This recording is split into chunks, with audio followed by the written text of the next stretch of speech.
ഇന്നത്തെ രാഷ്ട്രീയ ചർച്ചകൾ, നിലമ്പൂരിലെ രാഷ്ട്രീയ ചർച്ചകളും കേരളത്തിന്റെ രാഷ്ട്രീയ ചർച്ചകളും അത് UDF ചുറ്റിപ്പറ്റിയാണ്. PV അൻവർ UDF ഭാഗമാകുമോ എന്ന വലിയ ചോദ്യം, PV അൻവറിന്റെ രാവിലത്തെ മറുപടി, പിന്നീട് കഴിഞ്ഞ ദിവസം പറഞ്ഞതാണ് എന്റെ നിലപാട് എന്ന പ്രതിപക്ഷ നേതാവിന്റെ മറുപടി, അതിന് പിന്നാലെ മുൻ KPCC അധ്യക്ഷൻ K സുധാകരന്റെ പ്രതികരണം, അവയാണ് ഇപ്പോൾ വലിയ തോതിൽ ചർച്ച ചെയ്യപ്പെടുന്നത്. ആ സാഹചര്യത്തിലാണ് UDF കൺവീനറുടെ പ്രതികരണം അത് വലിയ തോതിൽ പ്രസക്തമാകുന്നത്. എന്താണ് ഇത്ര വലിയ കൺഫ്യൂഷൻ? ഒരു കൺഫ്യൂഷൻ ഞങ്ങളെ സംബന്ധിച്ചിടത്തോളം ഇല്ല. ആ കൺഫ്യൂഷൻ നിങ്ങളെല്ലാവരും കൂടി ഉണ്ടാക്കാതിരുന്നാൽ മതി. ഞങ്ങൾ ഏക അഭിപ്രായമാണ് ഈ തെരഞ്ഞെടുപ്പിൽ ഞങ്ങളുടെ മുമ്പിലുള്ളത്. ഒരുപക്ഷെ അഭിപ്രായങ്ങൾ പലരും അവരവരുടേതായ അഭിപ്രായങ്ങൾ പറയാൻ സ്വാതന്ത്ര്യമുണ്ട്. ആ അഭിപ്രായങ്ങൾ പറഞ്ഞാലും തെറ്റ് ഉണ്ടെങ്കിൽ അത് തിരുത്തും. അത് ആര് ആണെങ്കിലും, ഇപ്പോൾ ഞാൻ തെറ്റ് പറഞ്ഞാൽ ഞാൻ തിരുത്തും. ഹമീദ് മാസ്റ്ററാണ് പറയുന്നതെങ്കിൽ ഹമീദ് മാസ്റ്റർ തിരുത്തും.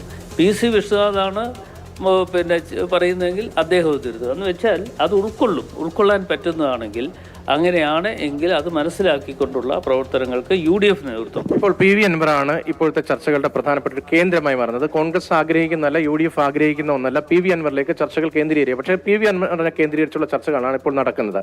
PV അൻവർ വിഷയത്തിൽ ആർക്കാണ് തെറ്റിയത്?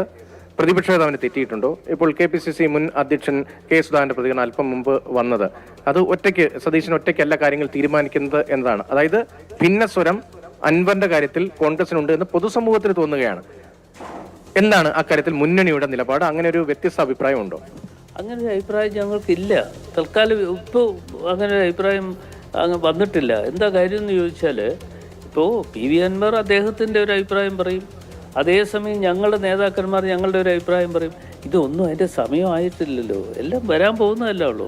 ഈ സമയങ്ങളെല്ലാം വരുമ്പോൾ ഞങ്ങളെല്ലാം ഒറ്റക്കെട്ടായിരിക്കും, ഒന്നിച്ച് അൻവറേയും കൂട്ടിക്കൊണ്ട് അൻവറും ഞങ്ങളോടൊപ്പം ഉണ്ടാകും എന്ന പരിപൂർണമായി വിശ്വസിക്കുന്ന ഒരാളാണ് ഞാൻ. പിണറായി വിജയനെതിരെ അൻവർ ഉയർത്തിയ പിണറായിസം, അദ്ദേഹത്തിൻ്റെ വാക്കുകൾ കടമെടുത്ത് പറഞ്ഞാൽ പിണറായിസത്തിനെതിരെ എന്ന് പറയുമ്പോൾ, ഞങ്ങൾ UDF ഞങ്ങളുടെ സ്ഥാനാർത്ഥിയെ മത്സരിപ്പിക്കുമ്പോൾ ഞങ്ങളുടെ മുമ്പിലുള്ള പ്രധാനപ്പെട്ട ലക്ഷ്യമെന്ന് പറയുന്നത് ഇടതുപക്ഷ മുന്നണി ഗവൺമെൻറ് കഴിഞ്ഞ 9 വർഷക്കാലമായി കേരളത്തിൽ നടപ്പാക്കിയിട്ടുള്ള തെറ്റായ പ്രവർത്തനങ്ങൾ ജനങ്ങളിലെത്തിക്കുക.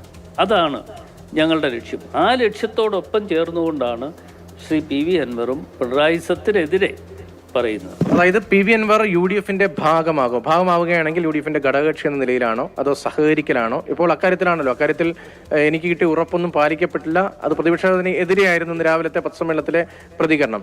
പ്രതിപക്ഷ നേതാവിനും അങ്ങേക്കും മുൻ KPCC അധ്യക്ഷനും ACC സംഘടനാ ചുമതല ജനറൽ സെക്രട്ടറിക്കും VD സതീശൻ മുന്നോട്ട് വെച്ച പ്രതിപക്ഷ നേതാവിന്റെ നിലവിനോട് വ്യത്യസ്തമായ അഭിപ്രായമുണ്ടോ? അൻവറിന്റെ കാര്യത്തിൽ അങ്ങനെ ഒരു ഭിന്നതയുണ്ടോ എന്ന ഡയറക്റ്റായ ചോദ്യമാണ്. അല്ല, ആ ചോദ്യത്തിന് ഒരു പ്രസക്തി ഇപ്പോൾ വരുന്നില്ല.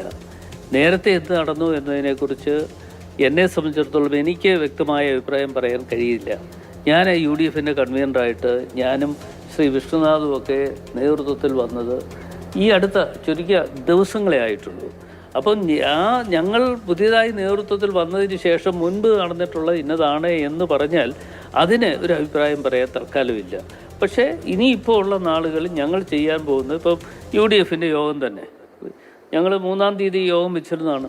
ആ 3-ാം തീയതി തിരുവനന്തപുരത്ത് വെച്ചിരുന്ന യോഗം ഈ തെരഞ്ഞെടുപ്പ് കാരണം ഞങ്ങൾ കോഴിക്കോട്ടേക്ക് മാറ്റി.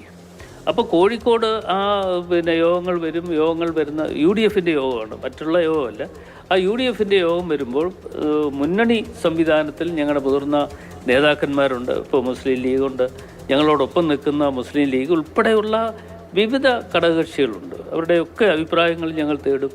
പിന്നീട് ഞങ്ങളുടെ മുതിർന്ന നേതാക്കന്മാർ ഉണ്ട്, അവരുടെ അഭിപ്രായങ്ങൾ തേടും. ആ അഭിപ്രായങ്ങളൊക്കെ തേടിക്കൊണ്ട് ഉള്ള ഒരു തീരുമാനത്തിന്റെ ഭാഗത്തേക്ക്, അതായത് അൻവറിന് കാത്തിരിക്കേണ്ടി വരും. UDF തീരുമാനം എന്താണെന്ന് അടുത്ത UDF യോഗത്തിലായിരിക്കും കൈക്കൊള്ളുക എന്നതാണോ, അതോ അതിന് മുമ്പ് ഒരു പ്രഖ്യാപനത്തിന് സാധ്യതയുണ്ടോ? മുമ്പ് തന്നെ അൻവർ ഞങ്ങളുള്ള പ്രശ്നങ്ങളൊക്കെ പരിഹരിക്കും, ഒരു സംശയം വേണ്ട. അതിന് മുമ്പ് തന്നെ പരിഹരിച്ച് കാര്യങ്ങൾ നേരായ വഴിക്ക്, സ്ട്രെയിറ്റ് വഴിയിൽ ഞങ്ങൾ ഒന്നിച്ച് യാത്ര ചെയ്യും. തൃണമൂലിനെ ഒരു UDF ഘടകകക്ഷിയെ പ്രതീക്ഷിക്കണം.